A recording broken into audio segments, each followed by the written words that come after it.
How's it going, everybody? Back over here at the home shop again today. Been a busy week for us, and so I haven't really had time to shoot any videos. So now we are. So anyway, hello everyone. If you're new to the channel, like and subscribe. And if you've been hanging out with us for a while, we got some things going on, things coming up, and a couple surprises. So anyway, like I said, it's been a busy week. And I've done a little bit on the Lark, but I'm at a stopping point right now because I really need to get the donor car down here and then start disassembling that. But before we do that, we got to get another car out of the way. So let me get y'all updated on what's been going on. So where we left off at, I was in the middle of cutting more floors out, doing some more welding. I cut some more stuff out of the firewall area. I think that's about going to be it. I think I can save the rest of it. Cut more of the floor pan back to where I want it at. So that's where I'm at with this. I'm still waiting on my oil pan to show up, so I can relocate the engine, get it where I want it at, get the mounts made for that. And then I was trying out a new coating to see how it was going to work out on the frame. And it's okay, but still just a little bit too soft for me. But we'll see. Ethan's been busy. As you know, he had a little Honda Civic here a while back that he was playing around with. Loved the fuel mileage on it. And he's really been wanting something with a 5-speed in it. So he's cruising around the marketplace, found something that's very unusual. I really haven't seen him around. And he decided to trade that Civic for this and a little bit of boot. And I call it the Golden Nugget.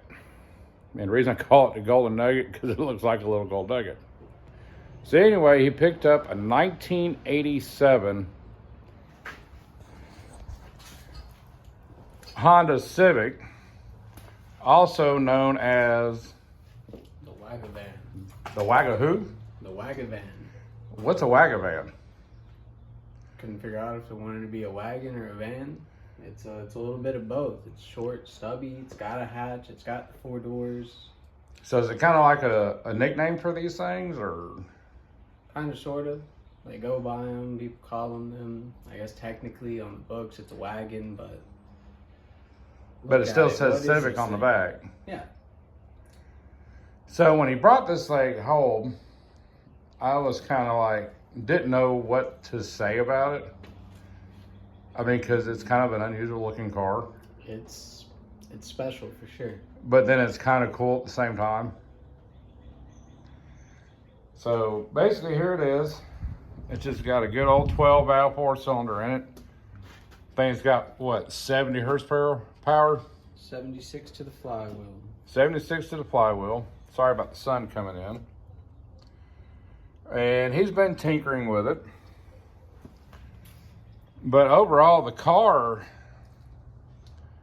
is in really good shape. Sorry about the sunlight coming in.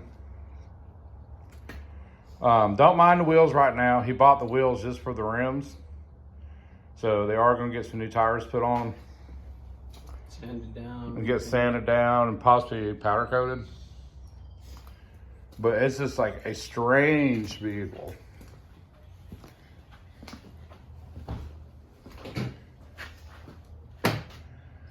It's got a little hatch in the back. And what's kind of cool about it is this seat, if you take the rest off of it, leans forwards. The passenger seat leans all the way back, and you can actually put stuff in here. So I guess that's where it kind of gets its Wagavan from. But when he bought it, it came with some extra stuff. It's got a new clutch for it, some gaskets. And, but yeah, it's just a very different type of vehicle. The interior is in really good shape for its age. Like I said, it's an 87. But no cracks in the dash. Seats are actually in pretty good shape for the year. And it's got the optional center vent that pops up and down.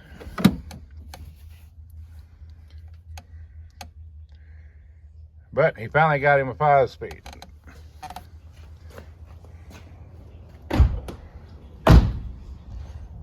But just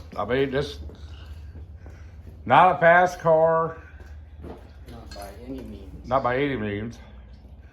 But it's good in fuel. It's a 5-speed. A little go around town car. And what's the future plans for this? Low and slow. Low and slow. Maybe get a nice sound system in it from the factory. Right now it's only got a door speaker in both front doors. The rest of the car is soundless. So maybe think about some custom fiberglass enclosures, or see if anybody's already made some on the market. But yeah, just make it a cool little cruiser. Now, you've been kind of working on this off and on all week. Yeah. Or start last weekend. And basically, you kind of rebuilt the brake system in the back. Brakes and rear hubs. Rear hubs. And hard to find parts for this thing at your regular auto parts store. So as you can see here, there's a lot of rock auto boxes here. So we were basically able to find everything to do the rear brake system. New drums, hubs, brake kits, hardware, and at a really good price. Other auto parts stores could order them, but man, they were like 3 times the price.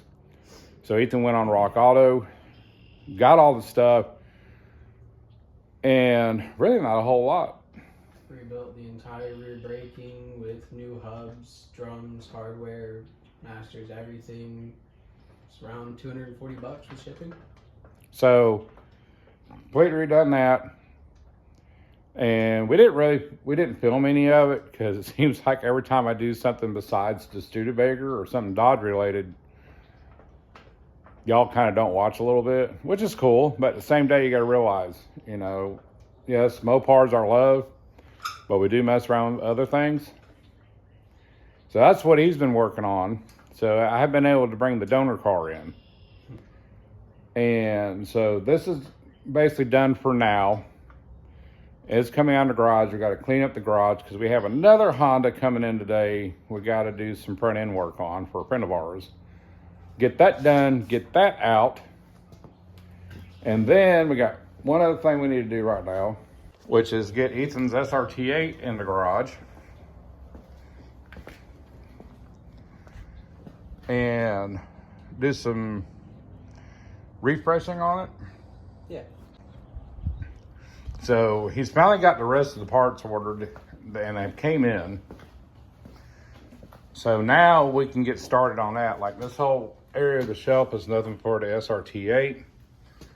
We got a couple other things in, the last 2 things we needed, which is the oil pump, timing chain. Basically what we're doing, we're refreshing it. It runs really, really great. But the 6 ones are known once they get up in mileage for a head gasket to let loose. So we want to nip that in the bud before it happens. And so it's going to get all new head gaskets. Just head gaskets up, valve seals, everything. Front and rear.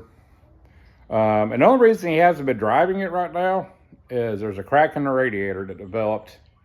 We noticed it when he took it to the track. Last time we went to the strip. So he didn't want to take the radiator out, put another one in just so we can sit there and pull it all back out again. So that's why he's been driving the Honda. So that's the next thing to come in. Once we get done with that and get it out of the garage, then we're bringing the donor car in, start stripping it down, sell parts that we don't need because we're really running out of space. If you need a Chrysler 300C interior, let us know. 2010. 2006 to 2012. 12, something like that. That the parts are interchangeable. So we got to get started on that. Now to the surprise. Like we needed another vehicle. we keep this up, we're just going to sell this place and buy 12 acres with a trailer and a 7-bay garage. Sounds good to me. Right? You actually seen this vehicle on a video a while back. And I've worked on this vehicle several times before I started my YouTube channel. And we told this individual that if he ever decided to sell it, let us know, we would buy it. Well, that day came, I think he talked to us last weekend. Yeah. Kind of sent us a text like, hey, I'm selling it. Do y'all want to buy it? Well, we couldn't pass it up. And so we got it. We've been having fun with it the past couple of days. And like I said, y'all have seen it before. And yes, it's another Mopar. So y'all relax. We're good. So let's go walk outside. And this vehicle doesn't have a whole lot that we need to do to it. We might do a couple things down the road. But I think we're going to keep it like it is for a while. Yeah, just leave her be. And we've definitely been getting a lot of looks. And definitely been slowing down a lot of traffic. And like I said, y'all might recognize this car. It was on the video. So we have acquired the 2014 Dodge Charger Pursuit that belonged to Ralph. Ralph is Tony's brother. And he's had it since 2018. And he decided to upgrade to the Ford Explorer retired cars for the work that he does. And we told him we would buy it. And we did.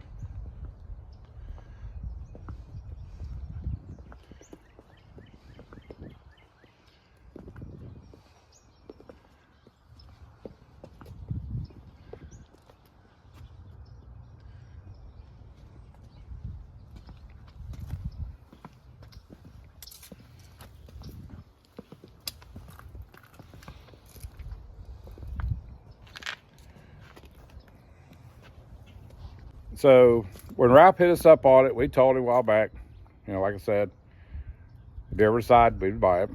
And the other thing is, I already know about everything about this car. A few years ago, it had a lifter failure in it. So we put new lifters, cam, cleaned it up. Removed the MDS system. Exactly. And he's been driving it. Then it was having some coolant issues, which you saw in the video. We fixed that. And so I kind of got a little bit of history with this car just by working on it. And we like it. We're not going to do anything really to it. We're going to leave it like it is. But it's a clean car. I mean, there's a couple little things we got to do to it still. Just minor stuff, really. Just regular maintenance. Regular maintenance. We're going to get a new set of inner fender wells on it, where they came undone and rubbed on the tires. And don't know if it's got a power steering hose leak in it or if it's an O-ring going into the rack. But that's about it. Yeah. I mean, but like I said, we've been having fun with it.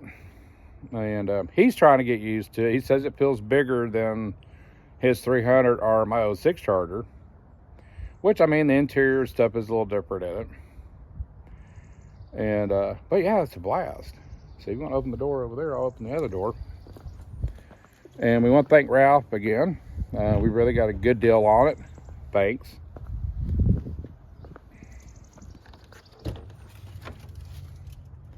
We've been driving it, but the interior and stuff overall is in really good shape. You know, can't complain. We're probably going to do something a little different with the console. We got to do a couple little repairs on it. Probably paint it black. Finish matching the interior for now. But I mean, it's an ex-cop car. Column shift. Column shift. Came with 3 sets of keys. And go ahead and pop the hood. But we've been having fun with it. He kept all the lights in it for us. The push bumper. Now, I'm sure y'all asked, well, he left all the lights on it. The lights are clear and amber. It's for basically directing traffic. So we're allowed to have them in the car, just as long as it's not blue and red. But he's got the light bar in the back. But we're going to keep it looking like a cop car. So we're going to clean up the engine bay, get it all snazzed out. Probably going to put a set of plugs in it. It's been a while, and he's put some miles on. It's about due for a set of plugs. Almost got it. Yeah, let's see, about 100, almost 100,000 since he's had it. And give her a freshening up. So yeah, we're gonna have a lot of fun with this. So other than that, we're gonna get off here for now. Like I said, we're gonna get the Honda pulled out. We got another one to work on. I'll probably start working on a Lark again tomorrow. But just wanted to share what was going on. We've just been busy. A little bit. And other than that, we're gonna get off of here. Y'all have a great weekend, and we'll see you down the road.